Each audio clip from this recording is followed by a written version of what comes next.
Alhamdulillah,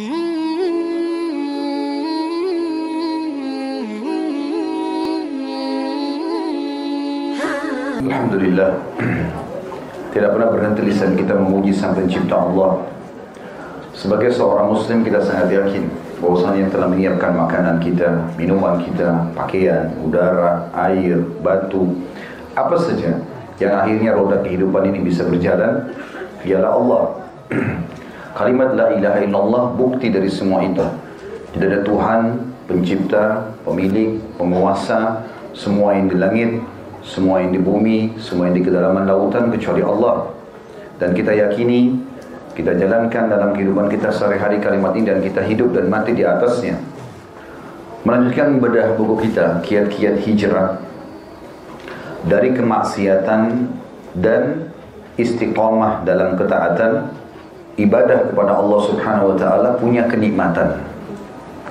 Jangan pernah berpikir Bapak Ibu sekalian, kalau Anda istiqamah di jalan Allah, mulai tutup aurat, mulai sholat, mulai mengkritik pendapatan mana yang halal dan haram, sehingga Anda hanya fokus kepada halal dan Anda menghindari yang haram, mulai menerapkan syariat Allah Subhanahu wa Ta'ala dalam kehidupan, lalu merasa dirinya akan jauh daripada kenikmatan dunia ini, ataupun mungkin akan hilang darinya sebagian rezeki.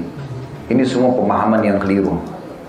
Ibadah punya kenikmatan dan di balik kenikmatan itu Allah juga menjanjikan banyak sekali pahala dan juga rezeki. Tidak akan mungkin salah janji Allah Subhanahu wa Ta'ala.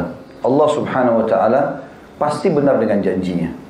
Allah menjanjikan orang yang beriman dan beramal saleh dalam surah At-Talaq ayat 2. Dan ini di dalam surah At-Talaq surah nomor 65 ini 4 ayat berturut-turut janji Allah ada di situ.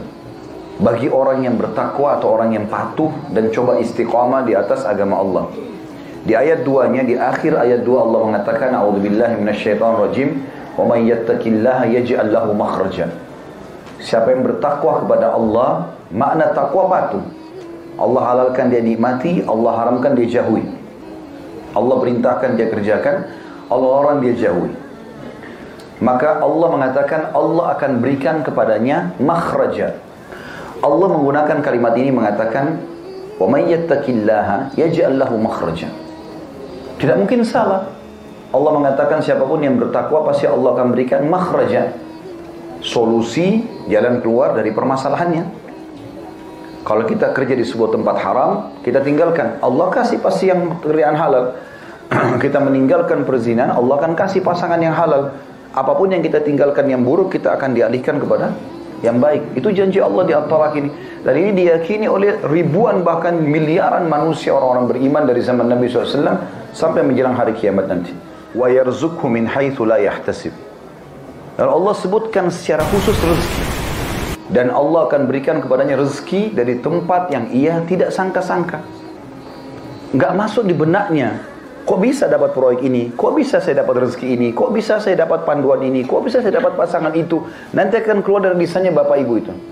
Pada saat betul-betul kita hijrah dari keadaan yang tidak baik, baik tidak baik atau baik ini tolak ukurnya adalah pandangannya Allah ya, bukan pandangan kita. Selama itu tidak baik, maksiat kepada Allah, semua orang beriman wajib memandang itu tidak baik. Kalau dia tidak baik di mata Allah walaupun tidak baik di mata kita, kita akan pandang itu baik. Seperti itulah. Maka otomatis Allah SWT akan berikan dia fasilitas itu. Rezeki dari tempat tidak disangka-sangka. Itu di ayat 3-nya. Di ayat 4-nya kita cuma ambil saksi bahasan. Di akhir ayat Allah mengatakan, di ayat 4-nya wa may yattaqillaha yaj'al min amrihi yusra. Siapa yang bertakwa kepada Allah, Allah akan jadikan perkara-perkara urusannya yusra, mudah.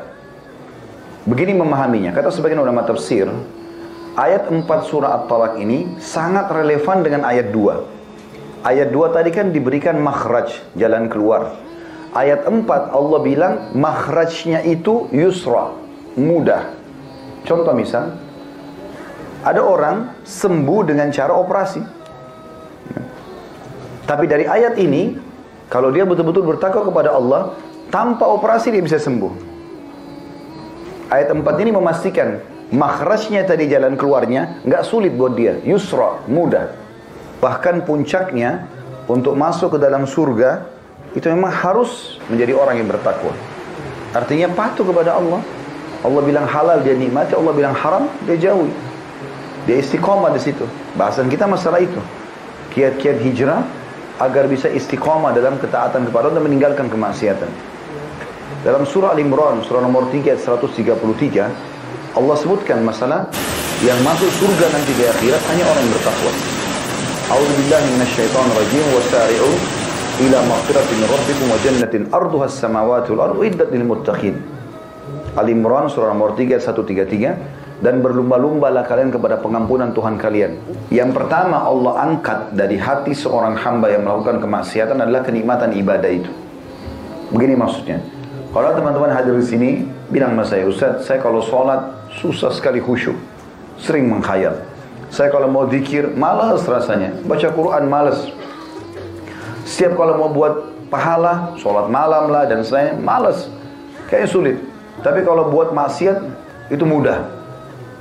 Apa yang sedang terjadi? Anda memang sedang diangkat nikmat, sedang Allah angkat nikmat, ya, kenikmatan ibadah itu karena maksiat yang dibuka. Itu yang paling pertama Allah angkat. Jadi Allah nggak langsung butain matanya orang bermaksiat. Allah misalnya patahin kakinya, bisa saja Allah lakukan. Allah buat dia keluar, ditabrak, mati, bisa saja. Tapi Allah maha penyayang dengan hamba-hambanya, Allah berikan tahapan. Cuma tahap pertama ini berat sekali.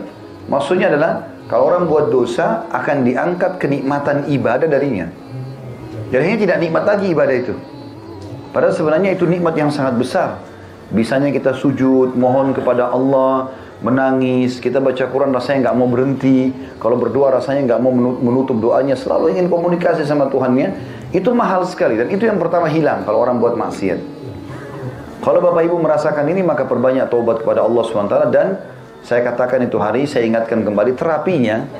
Coba terapkan seminggu, kalau bagus sampai sebulan ke depan. Mulai hari ini coba terapi. Semua ketaatan yang Allah sudah perintahkan, nggak usah ditambah. Seperti misalnya Bapak Ibu biasa sholat 5 waktu wajib, oke? Sholat sunnah yang Bapak Ibu mampu lakukan. Coba lakukan misalnya zikir pagi petang, oke? Misalnya baca Quran 10 ayat per hari, atau jenguk orang sakit, bakti sama orang tua. Apa yang Bapak Ibu biasa kerjakan saja, dikerjakan.